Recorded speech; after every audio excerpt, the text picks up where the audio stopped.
오늘 말씀의 제목은 올바른 종류의 민감성이라는 제목으로 말씀을 드리려고 합니다.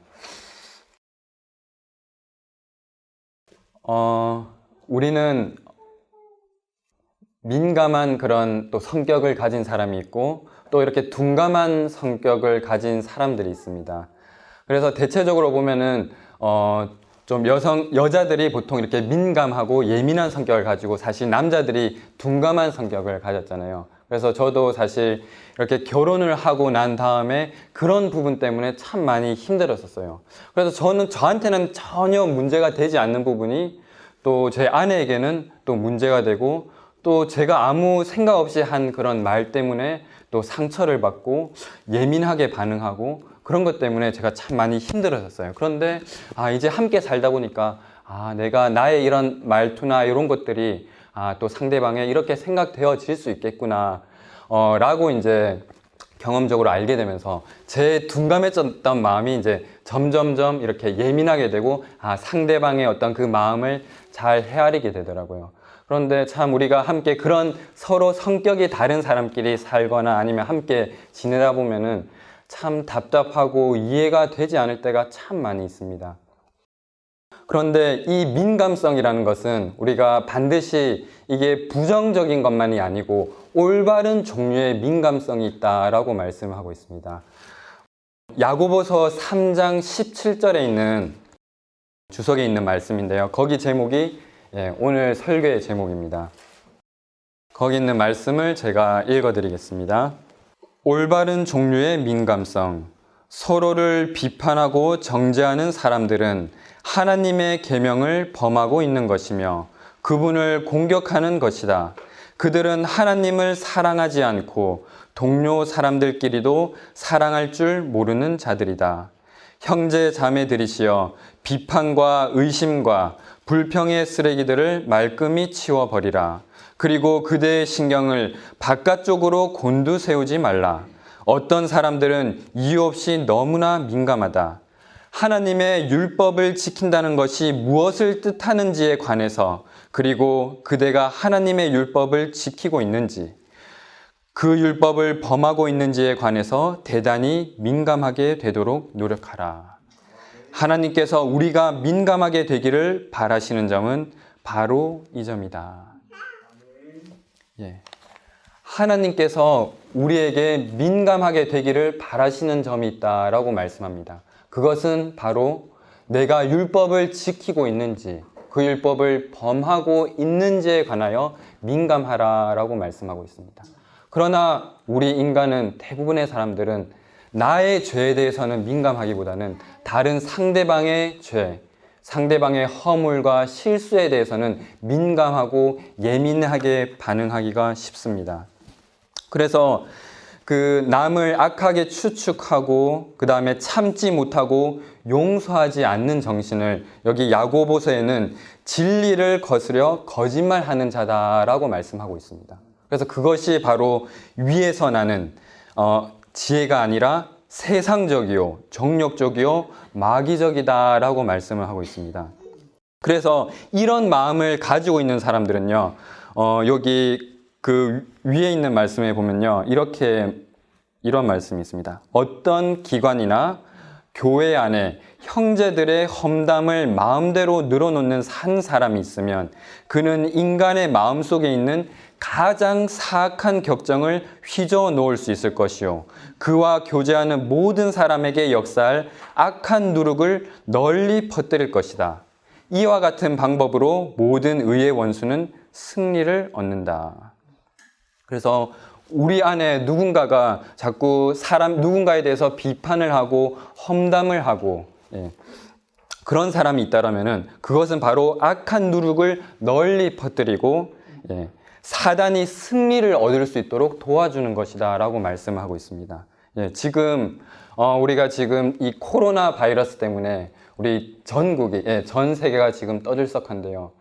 정말 우리가 그런 눈에 보이는 우리의 질병을 우리의 몸을 해치게 하는 코로나 바이러스를 정말 우리가 주의해야 하지만 우리가 더 주의할 것은 우리 안에 있는 죄, 우리 안에 있는 그 악한 누룩은 악한 누룩을 더욱더 우리는 경계하고 조심하라라고 말씀하고 있습니다. 그러면은 여기 우리가 민감하게 되기를 바라는 점이 바로 율법을 지키는 것이 무엇인가라는 점인데요. 그러면 율법을 지킨다라는 것은 어떤 의미일까요? 예, 마태복음 19장 16절에서 22절에 있는 말씀을 우리가 함께 읽어보면 좋겠습니다. 마태복음 19장 16절에서 19절입니다. 자, 제가 먼저 읽고 여러분께서 홀수절을 읽어주시면 감사하겠습니다. 어떤 사람이 주께 와서 가로되 선생님이여 내가 무슨 선한 일을 하여야 영생을 얻으리이까?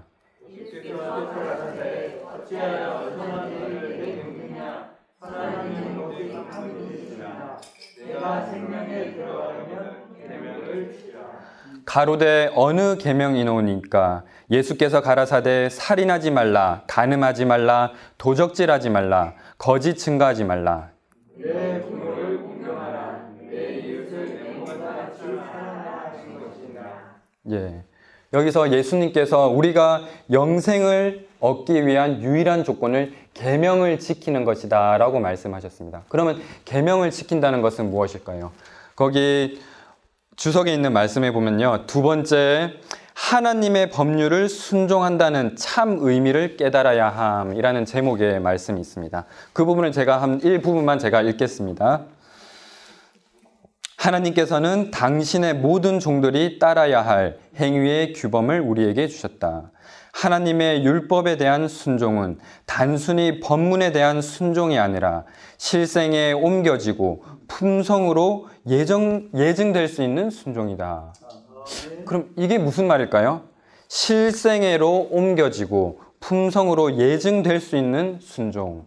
그것이 바로 계명을 지킨다는 의미다라고 말씀하고 있는데요. 이게 또 무슨 말일까요? 우리가 아까 읽었던 야고보서 3장 17절에 그 주석에 있는 관련된 성경 구절이 하나 있어요. 그 구절이 무슨 구절이냐면 요한복음 13장 34절입니다. 요한복음 13장 34절을 우리 한번 찾아보겠습니다. 요한복음 13장 34절. 자, 다 같이 읽겠습니다. 34절, 35절까지 읽어주시면 감사하겠습니다. 시작. 새 계명을 너희에게 주노니 서로 사랑하라. 내가 너희를 사랑한 것 같이 너희도 서로 사랑하라. 너희가 서로 사랑하면 이로써 모든 사람이 너희가 내 제자인 줄 알리라. 예수님께서는 여기서 새 계명을 주노니라고 말씀하고 있는데요. 예수님께서 왜 새 계명이라고 말씀을 하셨을까요? 분명히 구약 성경에서 모세를 통하여 10계명을 주었는데 왜 또 다른 새 계명을 주었다라고 말씀하셨을까요?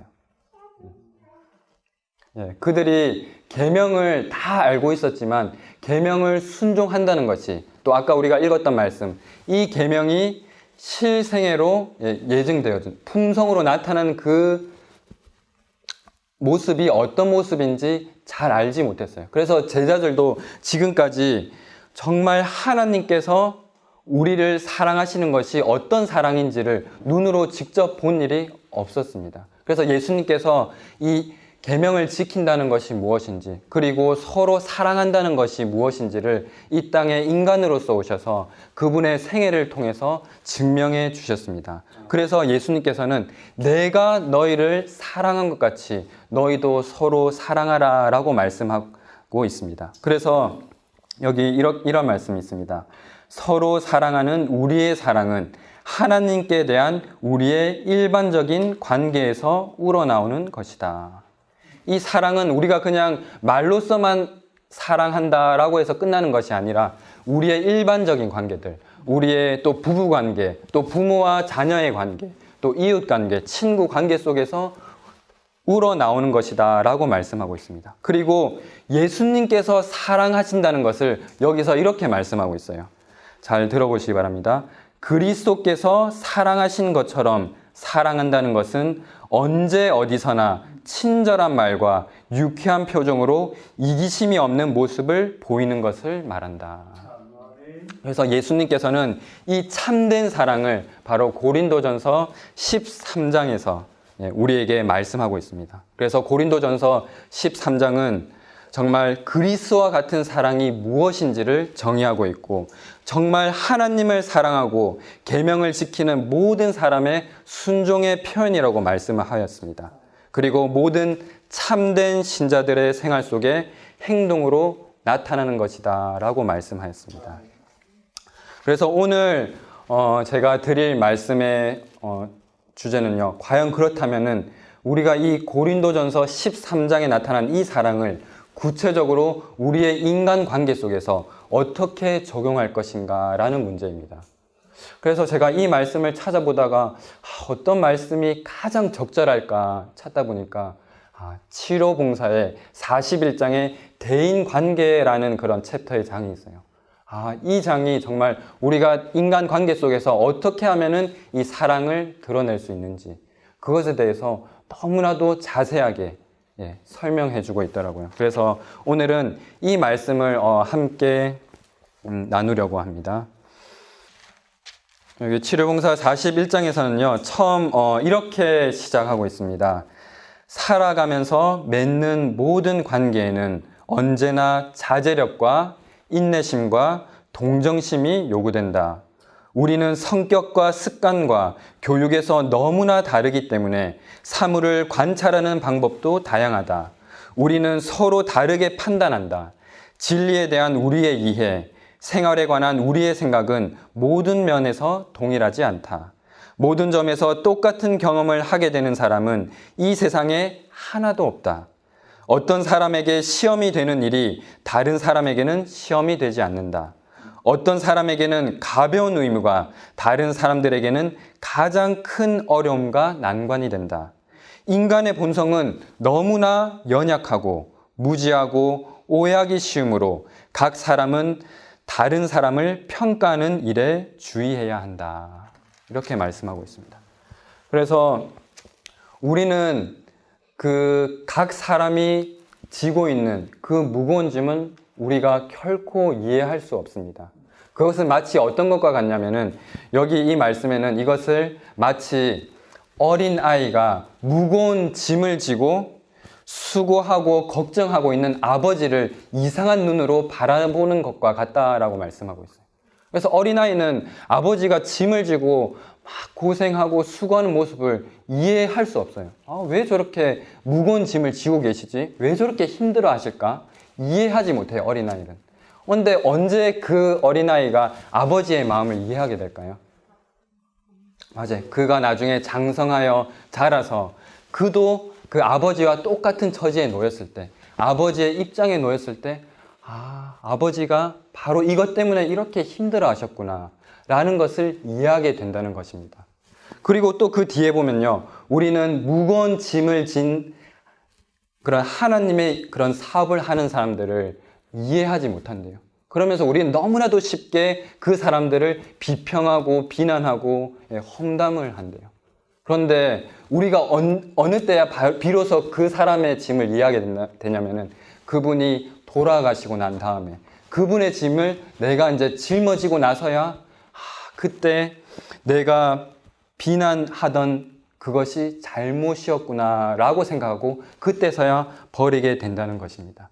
그래서 여기 이 말씀에는 우리 모두는 인간은 연약하기 때문에 이 쓰라린 경험을 통하여 우리는 그 사람을 이해할 수 있고 또 우리 마음속에 동정심이 생기게 된다는 것입니다. 그래서 우리는 다른 사람들을 판단하고 추측하고 험담하는 이 일에 매우 주의하라라고 말씀하고 있습니다.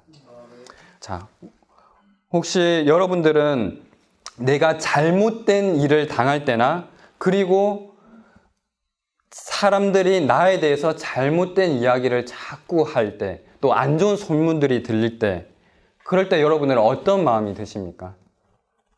그럴 때는 막 너무나도 억울하여서 정말 그 사람에 당장 달려가서 따지고 싶거나 막 누군가에 가서 내 마음을 이렇게 막 털어놓고 싶고 그런 마음이 우리가 막 가득하잖아요.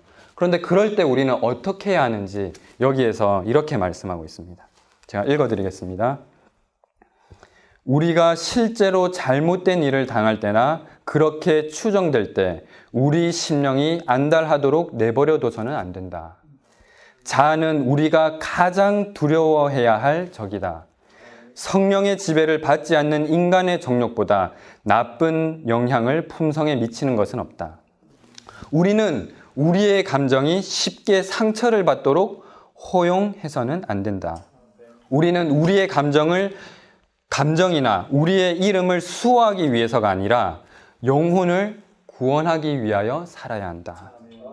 우리가 영혼 구원에 관심을 가지게 될 때 우리는 상호 간의 교제에서 흔히 생기는 사소한 의견 차이에 개의치 않게 된다. 그래서 여기는 결코 상대방이 나에 대해서 아무리 험담을 하고 비난을 하고 안 좋은 소문을 퍼뜨리더라도 복수하지 말라라고 말씀하고 있습니다.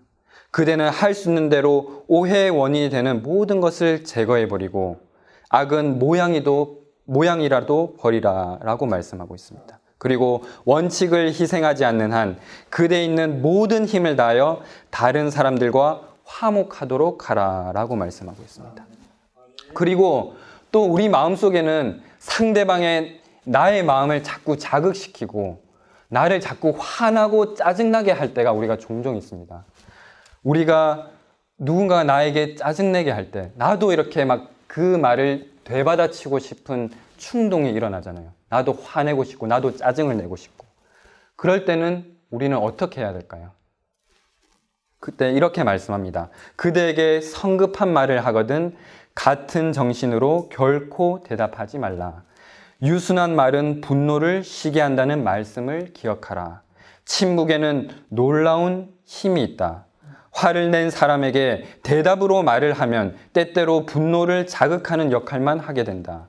그러나 부드럽고 오래 참는 정신으로 침묵을 지키게 되면 분노는 빨리 사라져 버린다. 그리고 누군가가 내가 정말 이렇게 화내고 싶을 때는 우리가 침묵하라라고 말씀을 하셨고 그 다음에 우리가 어떻게 할까요? 침묵하고 난 다음에 그럴 땐 그 다음에 우리의 하나님의 귀중한 약속들을 반복하여 암송하라라고 말씀하셨어요. 그래서 우리가 기억절을 왜 암송해야 될까요? 왜 우리가 기억절을 외워야 될까요? 우리가 바로 이럴 때 우리 마음속에 정말 이렇게 이 죄 충동이 올라오고 악한 말을 하고 싶은 충동이 올라올 때 그때 이 말씀으로써 우리가 그 유혹을 승리하기 위해서 우리는 평소에 말씀을 자주 암송해야 하는 것입니다. 그래서 이렇게 말씀하고 있습니다. 찌르는 듯이 비난하는 말들이 폭풍우같이 쏟아질 때 마음이 하나님의 말씀에 머물러 있게 하라. 마음과 정신에 하나님의 약속을 저장해두라. 만일 그대가 학대를 받거나 애매하게 비난을 받으면 화가 난 대답을 하지 말고 다음과 같은 귀중한 약속들을 반복하라. 악에게 지지 말고 선으로 악을 이기라. 너의 길을 여호와께 맡기라. 저를 의지하면 저가 이루시고 내 의를 빛같이 나타내시며 내 공의를 정오의 빛같이 하리로다. 그리고 감추인 것이 드러나지 않을 것이 없고 숨은 것이 알려지지 않을 것이 없나니 라는 이 귀중한 약속들을 암송하라 라고 말씀합니다. 그러면 우리의 마음 속에는 그 짜증내고 화내고 싶은 마음이 감쪽같이 사라지고 우리 마음속에 평안이 임하게 될 것입니다. 그래서 여기는 이 챕터에 보면은 이 장에는 우리가 대인 관계 속에서 일어나는 수많은 문제들을 우리가 실제적으로 구체적으로 어떻게 우리가 극복할 수 있는지 우리가 어떻게 이길 수 있는지 여기서 정말 자세하게 우리에게 말씀해 주고 있습니다. 그래서 저는 정말 하나님께서 선지자를 통해서 이런 말씀들을 주신 것이 얼마나 감사한지 모릅니다. 우리에겐 이 큰 빛인 성경을 주셨지만 정말 이 성경에서 이 이웃을 내 몸처럼 사랑한다는 것이 무엇인지 이토록 우리에게 자세하게 설명해 주셨습니다.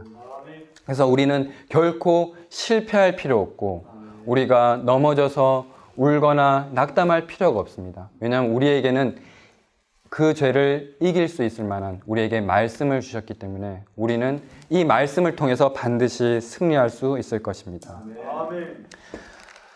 제가 또 이 한 말씀을 더 읽어드리고 싶습니다. 성질을 자극하여 화가 나게 하는 일이 있을 것이다. 그러나 이러한 때 올바른 정신으로 대함으로써 그리스도인 성품이 나타나게 된다. 만일 그리스도께서 우리 안에 계시게 되면 우리는 짜증이 나고 화가 날 수밖에 없는 경우에도 인내하고 친절하고 오래 참게 될 것이다. 매일 매년 우리는 자아를 정복하고 고상하고 용감한 사람으로 자라나게 된다. 이것이 우리가 맡은 과업이다. 우리가 맡은 과업이 뭐라고 말씀했습니까? 예, 맞아요. 우리의 자아를 정복하는 것이다 라고 말씀하고 있습니다. 우리가 이 자아를 어떻게 하면 정복할 수 있을까요? 아까 읽은 말씀 속에 그리스도께서 우리 안에 계실 때 우리는 자아를 정복할 수 있다라고 말씀하고 있습니다. 그리고 그 뒤에 좀 더 구체적으로 자세하게 우리가 어떻게 하면 자아를 정복할 수 있는지에 대해서 말씀하고 있어요. 우리는 자아를 정복하기 위해서 예수님의 도움이 필요하다. 그리고 우리의 확고한 결심과 흔들리지 않는 목적과 끊임없는 경성과 계속적인 기도가 없으면 그 일을 성취할 수 없다라고 말씀하고 있어요. 우리는 결코 우리 힘으로는 이 일을 해낼 수가 없어요. 우리가 짜증낼 수밖에 없는 상황에서 우리가 참을 수가 없어요. 우리 힘으로는. 우리에게는 반드시 예수님의 도움이 필요한 것입니다. 그리고 예수님의 도움이 필요하고 우리 측에서 확고한 결심이 필요해요. 다니엘이 뜻을 정했던 것처럼 우리에게 정말 하나님의 말씀대로 살고자 하는 결심이 필요한 것입니다. 그리고 우리가 그 결심만 한다고 우리가 결심을 지킬 수 있을까요? 우리는 항상 깨어서 기도해야 되는 것입니다. 깨어서 기도하지 않으면 우리는 넘어질 수밖에 없을 것입니다. 왜냐하면 사단이 우리를 우는 사자같이 우리를 잡아먹으려고 우리를 유혹하기 때문입니다. 그래서 우리는 예수님의 도움을 힘입어서 우리가 이 의를 행하고자 정말 결심하고 늘 깨어 기도하면서 승리하게 되기를 간절히 바랍니다. 마지막으로 우리 한 부분만 더 읽어드리고 오늘 말씀을 마무리하고 싶습니다. 여러분이 돌아가셔서 여기 있는 말씀을 개인적으로 깊이 묵상해 보시기 바랍니다. 그냥 이거 한 번 읽고 끝나는 것이 아니라 정말 이것이 나의 경험이 될 때까지 계속 읽고 또 읽고 또 읽고 계속 묵상해 보시기 바랍니다. 그래서 제가 사실 이런 말씀을 알기 전에는요, 이 세상에서 나오는 그런 자기계발 서적들을 굉장히 많이 읽었어요. 거기 보면 인간 관계에 대한 책들이 많이 있거든요. 거기서 제가 읽었던 책 중에 하나가 데일 카네기가 쓴 그 인간 관계에 대한 책이 있어요. 그것을 그 자기계발 서적, 인간 관계의 어떤 바이블이라고 일컬어요, 그냥 세상 사람들은. 그래서 어떤 사람들은 그거를 100번이나 넘게 읽는 사람들이 있거든요. 근데 그것을 읽으면은 사실 조금은 도움이 돼요. 도움이 되는데 정말 이 말씀에서 얘기한, 그런데 그것을 인간관계를 바르게 하는 동기는 무엇이냐면은 그게 다 이기적인 목적에 깔려 있더라고요. 어떻게 하면 내가 인간관계를 잘해서 내 사업이 잘 되기 위해서, 또 내가 인간관계가 불편하면 좀 내가 너무 힘드니까 좀 내가 좀 기쁘고 행복하기 위해서. 그런데 이 말씀에서는 우리가 인간관계를 올바르게 해야 되는 동기에 대해서 이렇게 말씀하고 있어요. 우리는 이 그의 영혼을 구원하기 위해서 정말 그 영혼을 진정 사랑하고 그를 구원하는 목적으로 우리는 이 인간관계를 바르게 해야 하는 것입니다. 그래서 거기는 인간관계에 대한 표준은 거의 이 말씀처럼 비슷하게 제시를 해요. 제시는 하지만 그 표준을 행할 수 있는 능력은 결코 주지 못하더라고요, 인간 책에서는. 근데 하나님께서는 우리가 표준만 제시하는 것이 아니라 하나님께서는 우리에게 그것을 행할 수 있는 능력까지도 주신다는 사실입니다.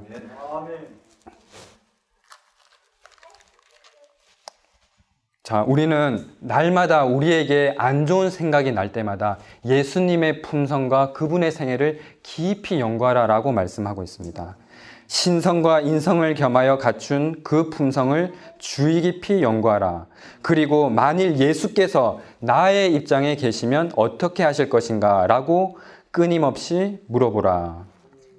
언제나 원칙에 의하여 행동해야지 충동에 의하여, 감정에 의하여 결코 행동하지 말라. 생각을 거룩한 사물에 집중시켜라.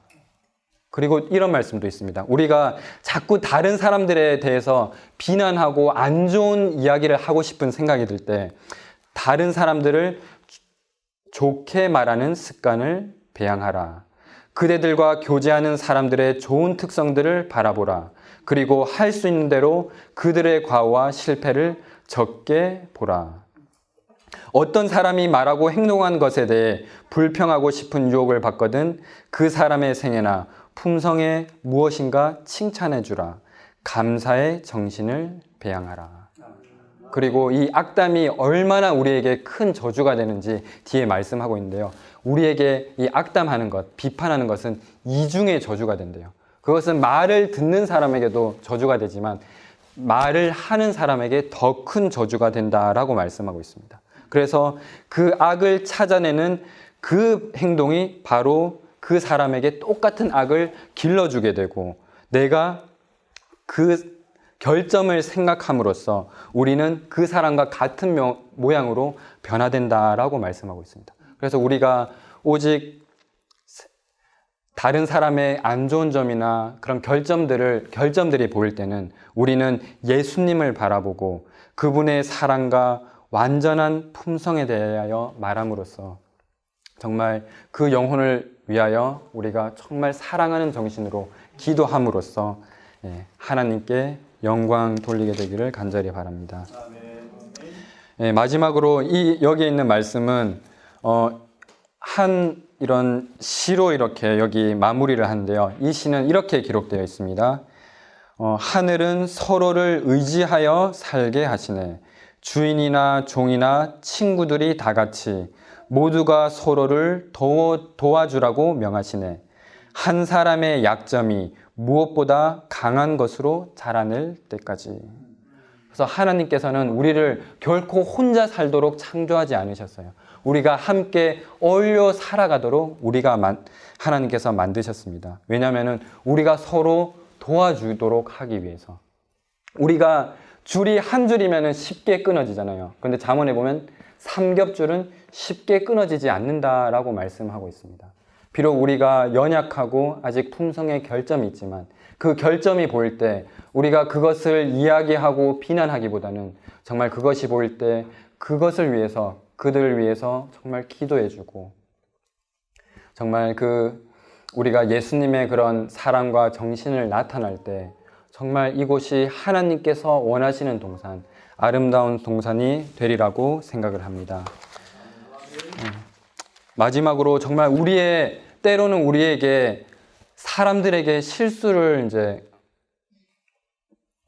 실수하도록 허용하신대. 왜냐하면은 그 사람들이 사람에게 의존하지 않고 오직 예수님만 의존하도록 하기 위해서 때로는 실수를 허용하신다라고 말씀하십니다. 그래서 우리는 완전한 모본이신 예수님을 생각하시면서 예수님께서 우리를 어떻게 대하셨는지 그것을 생각하시면서 우리가 서로 사랑하고 우리가 서로 오래 참고 정말 그 사랑 안에서 우리가 하나 되기를 간절히 바라면서 오늘 말씀을 마치겠습니다.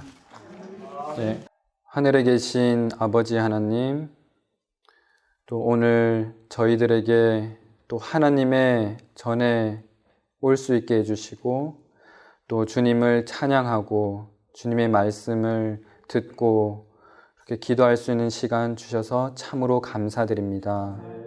우리가 정말 이렇게 평안하게 하나님을 섬기고 하나님을 예배할 때가 얼마 남지 않은 때에 살고 있습니다.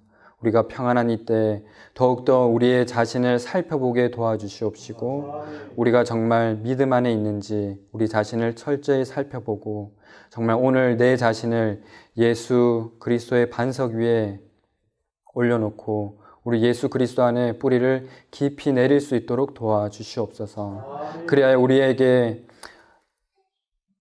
그 어떠한 시련과 고난과 유혹이 올지라도 정말 예수님 안에서 흔들리지 아니하고 예수님 안에서 굳게 설 수 있는 믿음을 저희에게 주시옵소서. 오늘 주께서 또 이 말씀을 통하여 우리가 율법을 지킨다는 것이 무엇인지, 서로 사랑한다는 것이 무엇인지 알려주셔서 참으로 감사드립니다.